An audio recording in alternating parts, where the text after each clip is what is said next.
जो आईला आणि वडिलाला नमन करतो त्याचं असणारं पुण्य या जगतामध्ये असणार अग्रेसर आहे. पहिल्या चरणाचा अर्थ काय संपला बर का. हा, द्वितीय चरणामध्ये नात्राय वर्णन करतात. माता पितयाचे करी जो पूजन, जो आई वडिलाची पूजा करतो, पूजन करतो, त्याचं पुण्य इहलोकामध्ये श्रेष्ठ आहे, तो धन्यतेच्या पात्रतेचा आहे. दुसऱ्या चरणाचा अर्थ संपला. आणि तिसऱ्या चरणामध्ये वर्णन असं करतात. माता पितयाची करीत जो सेवा, एका जनार्दनी देवा वरिष्ठ तो. पंढरीश परमात्म्याला भक्त जर कोणता आवडत असेल तर जो आई वडिलाची सेवा करतो, सगळ्या भक्तापेक्षा अग्रेसर भक्त आवडतो कोणता, जो आई वडिलाची सेवा करतो तो भक्त आवडतो. असा 3 चरणाचा भावार्थ संपला आणि मोजकं कीर्तन सुद्धा संपलं. जेवढी दक्षिणा ठरली होती व आता मला तेवढे द्या. पण अर्थ संपला ना अभंगाचा. हा, अभंगाचा अर्थ संपला. आता ठळक बातम्या संपल्या, आता विस्तृत बातम्या सुरू झाल्या. आता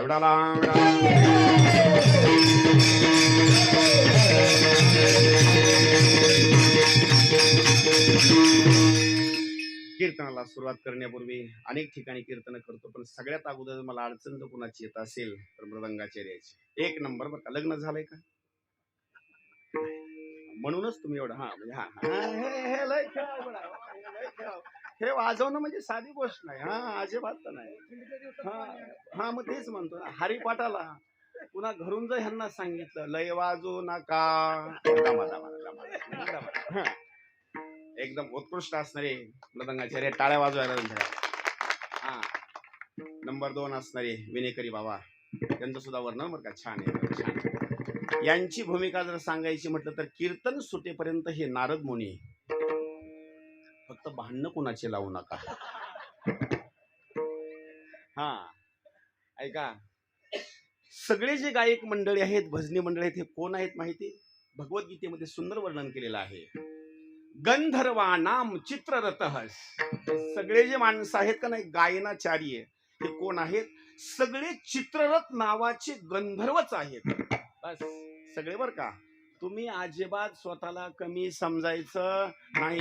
आता कीर्तनकार जास्त झाले, टाळकरीच नाहीत. कुणी म्हणतं महाराज कुठं कीर्तनाची सेवा असली तर द्या. अगोदर तो हरिपाठ पाठ करन, पुन्हा कीर्तन लाव पाठ.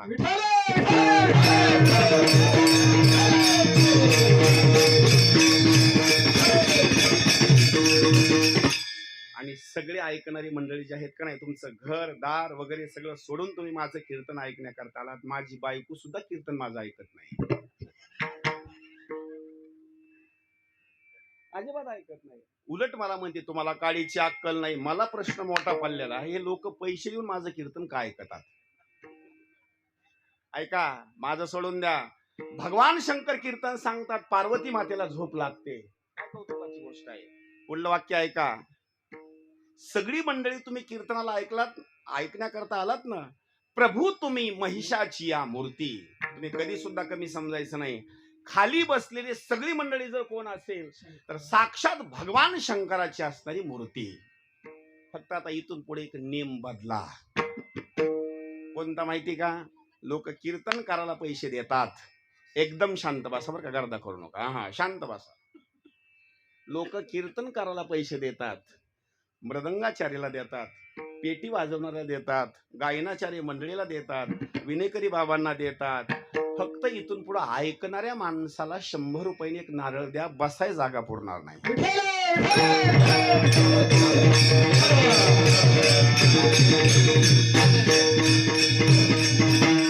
अहो, पाळण्यातलं लेकरू घरी कुणी ठेवायचं नाही.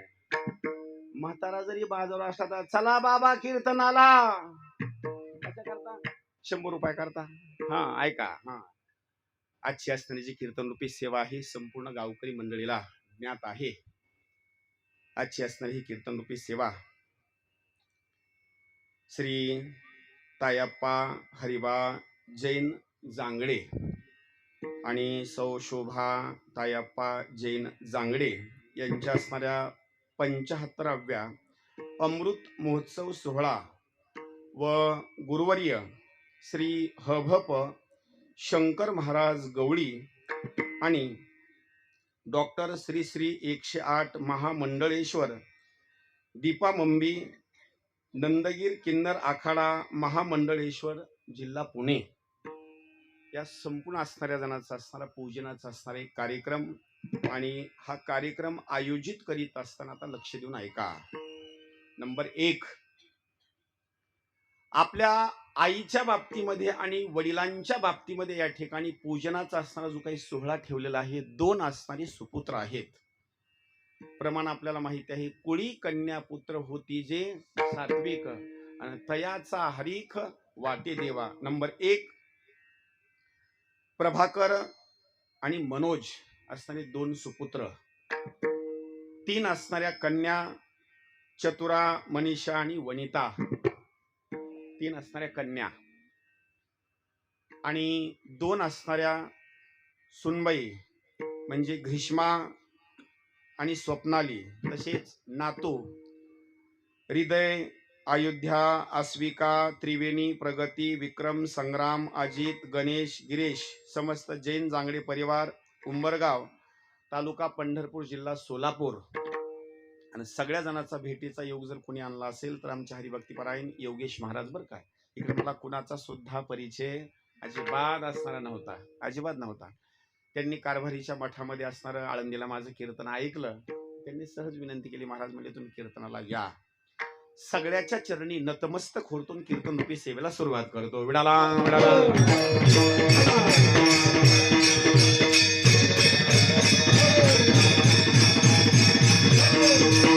सगळ्यात अगोदर जर भाग्यवान कोण असतील तर सगळ्यात अगोदर भाग्यवान सांगतो हे आई आणि वडील असणारे भाग्यवान आहेत सगळ्यात अगोदर. त्याचं कारण एक आहे, अहो अनेक जणांच्या पोटी अनेक मुलं जन्माला आले पण ते मायबाप मात्र भाग्यवान नाहीत. ऐका वाक्य. मोबाईल आता बंद करून ठेवा. आता ऐका, एक प्रश्न विचारतो, उत्तर बरोबर द्या. सांगा, धृतराष्ट्राला मुलं किती होती? बाबा तिकडे जाऊन या, तुम्ही वाटलं व्यवस्थित बोलून या एकदा. ते काय झालं, मी 2-3 दिवसाकडे दवाखान्यामध्ये गेलो. दवाखान्यामध्ये गेल्याच्या नंतर डॉक्टरकडे पेशंट आला. इकडला कान भाजलेला, हे गाल भाजलेला, सगळं भाजलेलं बरं का. डॉक्टरने विचारलं एवढं भाजलं कशानं? त्यानं हसून सांगितलं, महाराज मी इस्त्री करू लागलो बरं का. आणि इस्त्री करीत असताना फोनची रिंग वाजली, माझ्या लक्षातच राहिलं नाही. मी इस्त्री उचलली कानाला लावली. एवढे लोक काही झाले बरं का आता मोबाईल मुळे. अजिबात नाही. ऐका, धृतराष्ट्राला 1 आणि 2 नाही 100 असणारे मुलं, पण 100 मुलं असून सुद्धा एक सुद्धा कामाचा नाही. इथे एक वर्णन असं आहे, मुलं असावे, थोडेच असावे, पण ते मुलं सुद्धा कामाचे असणारे असावे. या ठिकाणी सुंदर स्वरूपामध्ये सगळ्यात अगोदर जर भाग्य कुणाचं मानायचं असेल तर आई वडिलाचं पहिलं असणारं भाग्य मानायचं. त्याचं कारण एक आहे, अरे नाथरायांनी सुंदर स्वरूपामध्ये वर्णन केलेलं आहे. हे आई वडील एवढे भाग्यवान आहेत की आपला असणारा सोहळा आपल्या डोळ्यानं बघत आहेत, आपल्या डोळ्यानं बघत आहेत. पण असे काही अभागे आई वडील आहेत, मेल्याच्या नंतर खुर्चीवर बसून टुळूटुळू बघत आहेत. लक्षात घ्या गोष्ट. याच्याकरता काही प्रमाणात सांगतो म्हणजे आपल्या लक्षामध्ये येईल. जित्या माय बापान घाली ती अन्न,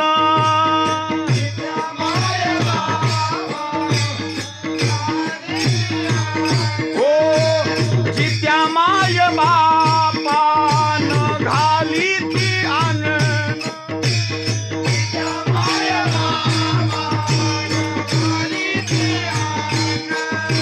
मेल्या बेतावरी पिंडदान, मेल्या बेतावरी